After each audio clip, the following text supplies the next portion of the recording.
Hello everybody, welcome to Wine Time and Reviews. I'm your host Jasmine and I'm so excited to finally be doing this. I've been talking about doing this a lot lately and now it is finally happening. And I am so excited. I'm so excited for what's to come and everything. But let me tell you guys what I've been up to because I haven't been on. Obviously, I haven't been posting anything on my channel a lot lately. I've been working a lot and I've been doing a lot of schoolwork. So I'm going to be graduating in the summer of 2023. So that's really exciting. But everything's just been a little bit stressful. I'm getting a new job at Lowe's. So that's going to be a totally new adventure and I'm super excited about it. Also, if you guys hear the fan in the background, I'm sorry, I'm like really hot.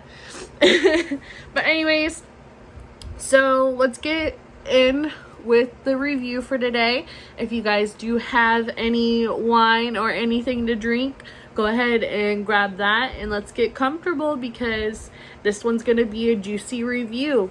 It's 12 o'clock for me, so I'm not going to be drinking wine. I'm going to drink some coffee. We're responsible here with our Killer Clowns cup. Anyways, so guys, we're going to be doing a review over the 365 Days book. This is the second one in the series. My friend is borrowing the first one. This is going to be a review of the book and the movie of the first one. And I'm going to go ahead and just talk about the second one as well this day. Guys, I'm not even gonna lie to you. Everything is so different. Book, amazing. The books are amazing. Movies, good. Spicy, good. But overall, I would give the book about a 4 out of 5. And then the movie probably a 3.5 out of 5. Now, in the books, you receive a lot more information than you do in the movie. So if you guys haven't, read the books or watched the movies, I don't suggest, watching this review or anything because I will be spoiling, and I don't want anybody who's planning on watching it or reading it to be spoiled, so just let you guys know ahead of time before I spoil some things that is going to happen. I am going to spoil. Anyways, back to it. The famous line, "Are you lost, baby girl?" The one that we love hearing Massimo say in the movie does not get said in the book. Let me repeat myself. He does not say that line in the book. Our favorite line, "Are you lost, baby girl?" No, that's Gru. "Are you lost, baby girl?" is not said in the book at all. Now, I'm not gonna lie, it did make me a little sad to know, hey, he says this line in the movie. Why doesn't he say it in the book? Well, I will say, since he doesn't say it in the book, it makes it a little less creepy. Because I don't know. Yeah, Massimo is an attractive gentleman, but in the movie, it was kind of creepy. You know? And if a woman nowadays, if a man comes up to them like that and says, "Are you lost, baby girl?" we're not gonna say nothing. We're not gonna stand there and just take it. No. A lot of us are gonna do something about it. We're gonna be like, "Why are you catcalling me? Why are you talking to me? I do not know who you are."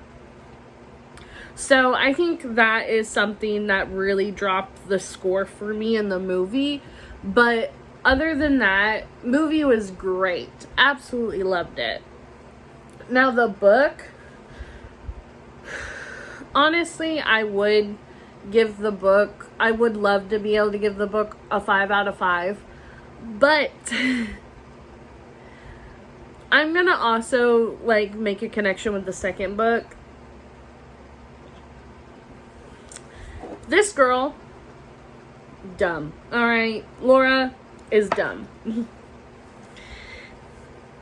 early on in the even in the first book, you learn that he has a twin brother. Okay? You do not learn that he has a twin brother in the movie until, I believe it's the third one, when she runs, because in the second one she runs away, as we all know. She runs away, and in the third one she goes back to him. Well, actually, no, we find out in the second one that he has a twin brother. Yeah, because Massimo kills his own twin brother. Or was it Nacho? Anyways, well, so we find that out in the second one. We find out in the first book that he has a twin brother. Okay? And the whole storyline with Nacho in the movies does not happen in the book. Does not happen in the book like it does in the movies. Okay? She meets a man named Nacho, but it is nothing like how it does in the movies. I'm going to tell you guys that right now. Now, how it happens in the movies is a lot more romantic than it happens in the book. But in the book, she's still pregnant.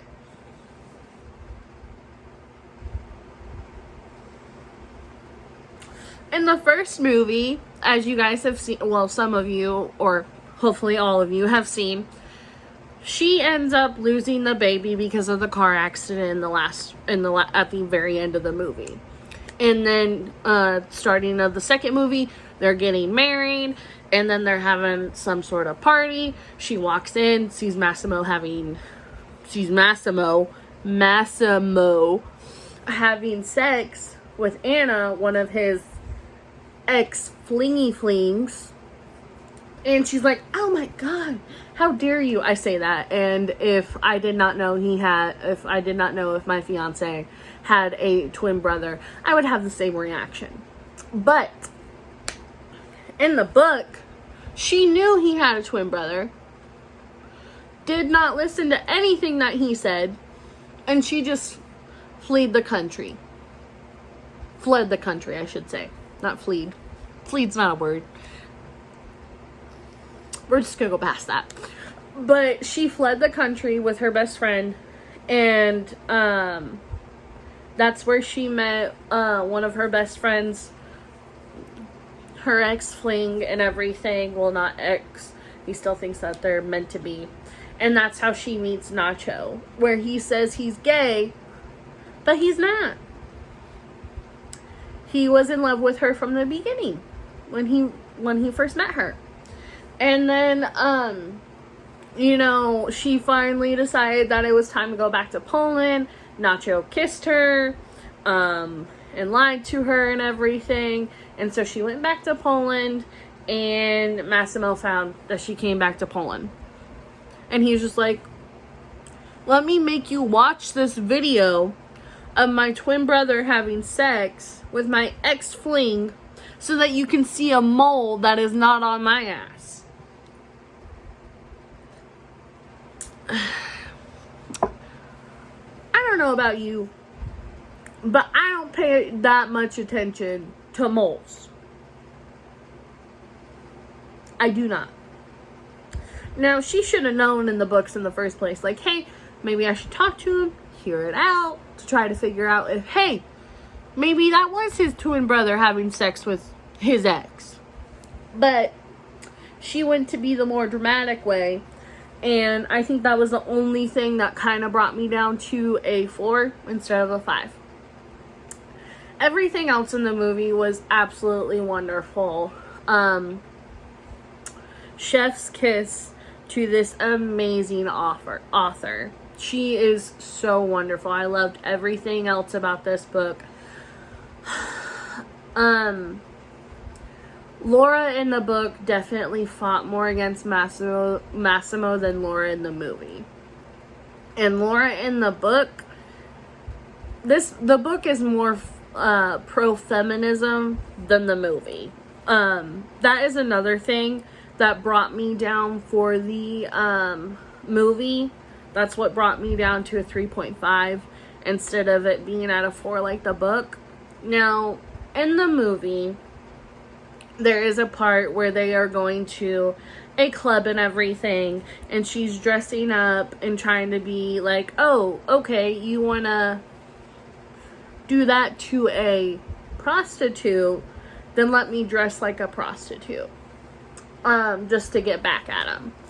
And she did that in the book as well and everything. She dressed up. Now, in my opinion, even in the book, women should be allowed to dress whatever, however, and whatever they want to wear. It is our body, not anybody else's. They should not be able to dictate what they consider is a prostitute based on what we wear. Okay? This is 2022, almost 2023. We're gonna wear what we want, and you can't say anything about it, and you cannot judge us based on what we want to wear. Okay? Let's just end it with that. But anyways, according to the book, she was dressing like a prostitute, is what the book portrayed it as. And in the movie, she was portraying that as well. Now, in the book and in the movie, it got a bit intense, and she was almost raped. Now, in the book, it was great. Well, in the book and the movie, he did shoot the person on the hand. But in the book, it was great because whenever she got on the boat, he did not blame that situation 100% on what she was wearing. Okay? In the movie, Massimo blamed it on what she was wearing and said if you wouldn't have been dressing like a prostitute, you wouldn't have been raped. Now, in the book, that was not mentioned at all. Okay?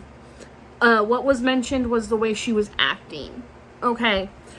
Because the way you act and the way you dress are two totally different things. And I love how in the book, it was the way she was acting that was his concern. Now, he didn't say, oh, because of how you were acting, you were going to get raped. No, he did not mention that at all in the movie. In the book. He did not mention it at all. Okay. She said thank you for saving her and everything, and he just said that I wish that we could be in a better situation. He said that he wished that things could have gone differently. Now, in the movie, he was yelling at her, being like, well, you shouldn't have worn that. You shouldn't have been acting that way. You were acting like a total prostitute. And basically was being like, well, this is what you get for wearing stuff like this and for acting like this. And be like, well, basically, you did it to yourself. You should have known that it was going to happen. So that is the reason why the review went down for the movie. But in the book, I loved how it went in the book because it went nothing like that in the book. And it made me so happy to see that that's not being portrayed in books. Well, in this book specifically, that wasn't being portrayed as the reason. Hey guys, quit. Sorry guys, that's Wilson and Tilly in the background. So, that is definitely something that I loved in the book compared to the movie. Now, romance, in the movie, I'd probably give it a 4, but in the book, I would give it a 5. He definitely cared a lot. It seemed like he cared a lot more in the book than he did in the movie. You also learn that Laura does have a heart problem in the book, which I don't know. I think that brings us a lot closer to our characters. Now, in the movie, since it was all about sex, yeah, you could make a connection with the characters and everything, but you knew what the movie was mainly all about. Hey, guys. Quit. Sorry, they're playing in the background. But you knew what the movie was about.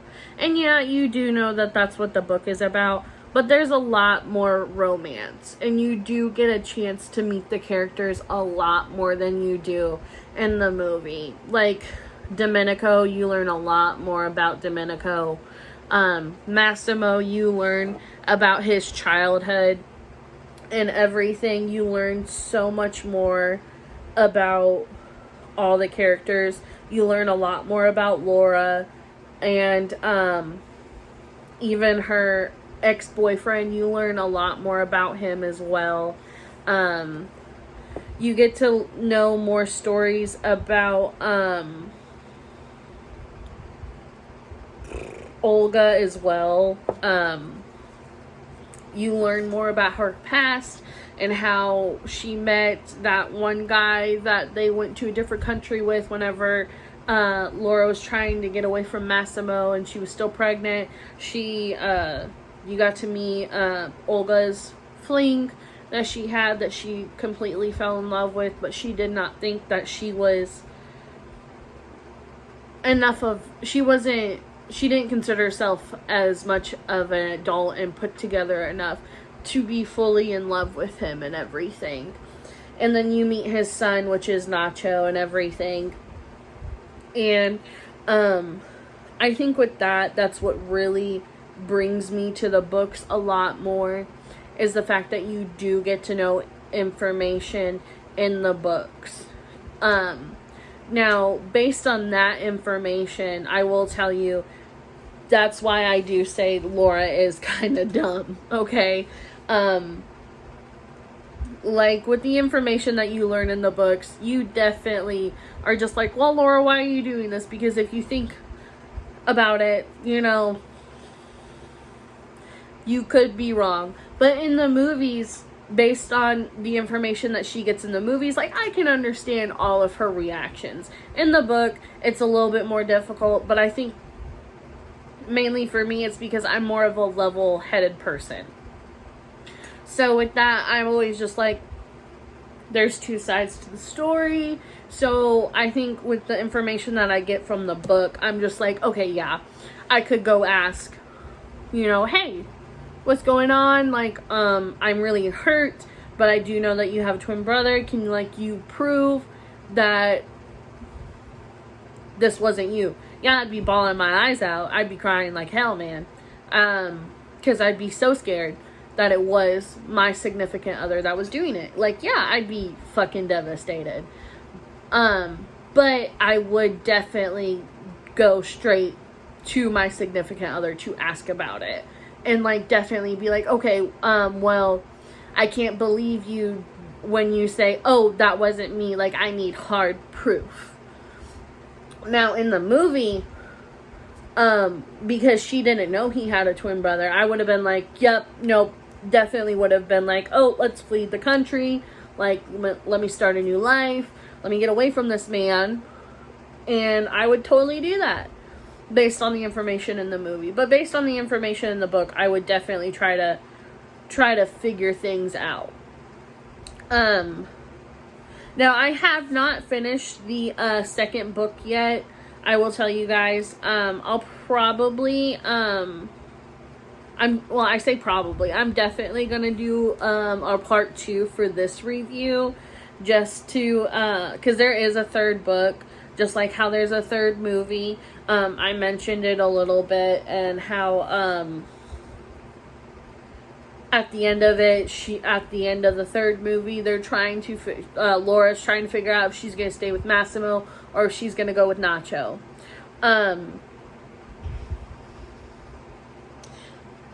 In my opinion, it's kind of hard for me.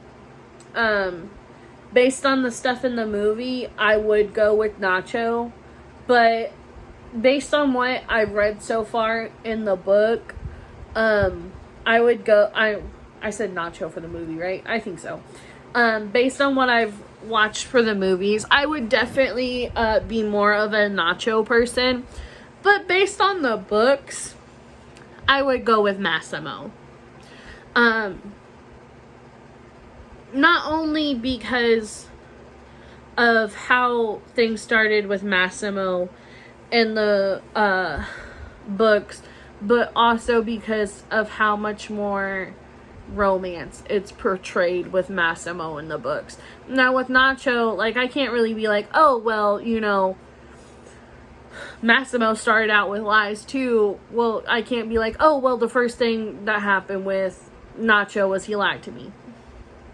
I can not say it because Massimo lied too. But what I can say is Nacho was fake the whole time until she was leaving him. That's when he was like, no, I'm not gay anymore. I'm in love with you. I was faking so that I could be around you. Now that is very off-putting for me. Now, yeah, I'm like, oh yeah, but you know, Massimo's so much better because he kidnapped me. But Massimo never pretended to be something else. Okay? I'm more for real people. Massimo did not pretend to be somebody else for Laura. He showed who he was 100% of the time. Yeah, he had a hard time being softer, but he showed who he was the whole time. And I think that's the reason why in the books I would definitely choose Massimo over Nacho. Now, in the movies, because of how romantic it was with Nacho, how he never forced anything on Laura in the movies and everything, and she was able to experience loving him on her own, I would definitely choose Nacho over Massimo in the movies. But the third one, I think I can order it on my iPad if I want to, but I do like physical copies more. I'm thinking about ordering it online and having it sent to my house and everything, which I'm super excited about. So there will definitely be a part 2 to let you guys know about what happens in the rest of this book and what happens in that third one, because I really want to know if she keeps the if they have the baby or not, because in the movie, like, she has a miscarriage so fast, like before like they get married, and in the book, like, she finds out she's pregnant like a month before she's married, that she's pregnant while they're married. She leaves for like 2 months, and then she comes back and she's still pregnant. She's still pregnant even after she's met Nacho. So it's just like, I want to know. I want to know if something happens. Like, is she going to have this baby with this man? Is she going to leave Massimo for Nacho? If she has this baby, like, what's going to happen? So that's definitely going to be some questions that I do answer for us in the second one. But that's all I can really talk about with the book right now. The books, I should say, right now. I'm going to put that on my bookshelf. But I think what I want to continue with the movies is about the third one. That's the one where there is a lot of bad energy with Massimo. Now, so far, like, that's not happening in the book. He is having a hard time in the book around her because, like, yeah, you know, like, there wasn't that trust. But in the movie, like, he had a really hard time. He had a really hard time because, like, if I was in his situation, I'd be like, oh, well, he thinks that I cheated on him, but that's not true. Like, what is he doing right now? Like, is he cheating on me with somebody else? Or, like, is he, like, talking to somebody else? Is he meeting another woman? So it's just, like, it's hard. And, I mean, in the book, he had a different coping mechanism. Whenever she had came back, like, he was fighting people, like, in an MMA ring. But in the movie, he drank a lot. He did drugs, and he wouldn't sleep with her anymore. And like you could see in the movies like that they were falling out of love, and I think that was just the hardest thing to watch. But you find out more information about Massimo in the movies at the very end, and it's just like that's information that we found out at the beginning with him in the books. But the flow of the movies was amazing. I absolutely loved the movies, and I absolutely loved the books. But for review sake, like I said, 4 out of 5 for the books, 3.5 out of 5 for the movies. Hands down, movies are so much better. So, if you guys do want a part 2, just let me know. Even if you guys don't, I'm probably going to do it anyways. We'll probably be drinking wine for that one because it'll probably be later in the afternoon whenever I do it. Who knows? Just depends on my schedule with Lowe's soon. I am wanting to try to do 3 reviews a week, maybe. 2 or 3, actually. But I'm excited to announce some reviews that we're going to be doing on the channel. A lot of them are either going to be me sitting here talking to you guys, or I am going to be talking to you guys through my headset while playing a video game. Like, our next review that I'm going to be doing is going to be doing a review on the remake for Resident Evil 2. That came out 3 years ago in 2019, and we're going to see how it is for today with 2022. So, that one is going to be an actual review that I do during the first episode.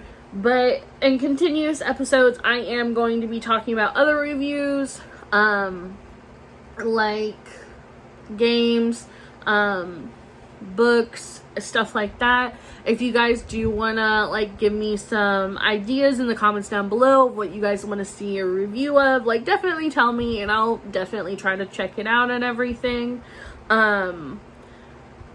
We could also do, like, reviews to talk about Naruto Shippuden. I've been watching that. I absolutely love it. I do have a Gara phone case now.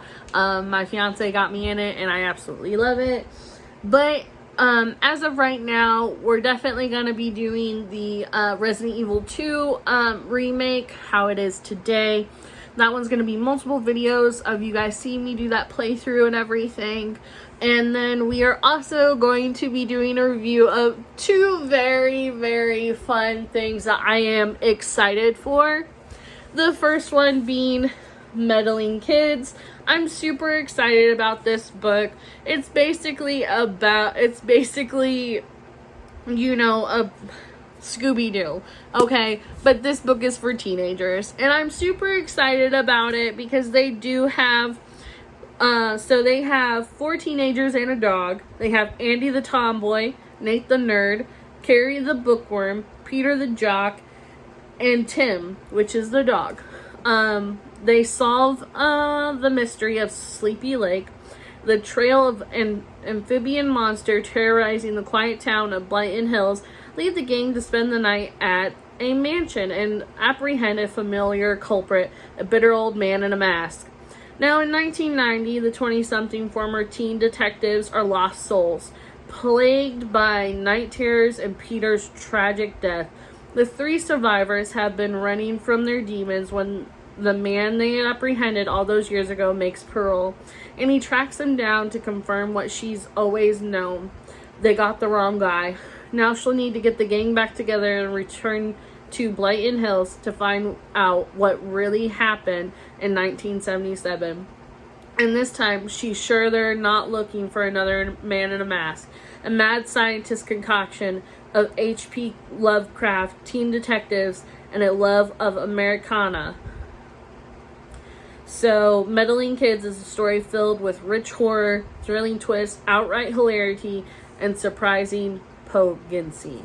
That sounds absolutely amazing, because it's basically going to be, sorry guys, I have something in my eyes. It's going to be 2 stories in one, and I'm so excited about it. We're going to read about something that happened, a mystery that they had solved when they were younger. Peter dies. Poor Peter the Jock, aka Fred. And then, 13 years later, they're finding out that they got the wrong guy, and they're gonna have to go back to solve that mystery. So I'm super excited about this one, and I'm so glad that I'm gonna be able to share this review with you guys as well. And the one that I am most excited about, I'm actually going to be asking my friend Taylor if she wants to do a little call with me to talk about this book, because I got her this book on her birthday because that's what she wanted. But we are both huge fans of Norman Reedus, and he just came out with a new book. It's called The Ravaged, and look just how beautiful this book looks. Just look how shiny that is. And this is the back of it, and it sounds absolutely amazing, of course. And like, look at that. The pages, oh my god, not even gonna lie to you guys, these pages feel so nice, so high quality. But I've never been so excited about a book in my entire life. And just look at that. Look at that man. Alright, I'm not even gonna lie to you guys, I had a crush on Norman Reedus when I was younger. It's the hair. It's the hair. I love long hair. Longer hair on men. Just amazing. It's so amazing looking. But yeah, so that's 2 things. Well, actually 3 things, because I did tell you guys about the Resident Evil 2 that we are going to be doing reviews of. This review is going to be very fun. I'm going to tell you guys that right now, because me and Taylor, when we get together, an amazing fucking time. And we're definitely going to be drinking wine. It's definitely going to be a wine time and review after night type of thing, you guys. So definitely be prepared for that. Don't have your kids in the background, because we are going to be talking all sorts of crap about this. So those are things that I'm super excited about. We will also be talking about Norman Reedus' show that is on TV, Ride. I think it's called Ride. I haven't watched it in quite some time, but I'm definitely going to get back onto it, because we'll definitely be talking about that and everything. But yeah, guys, those are 3 things that we are going to be starting out doing on the channel.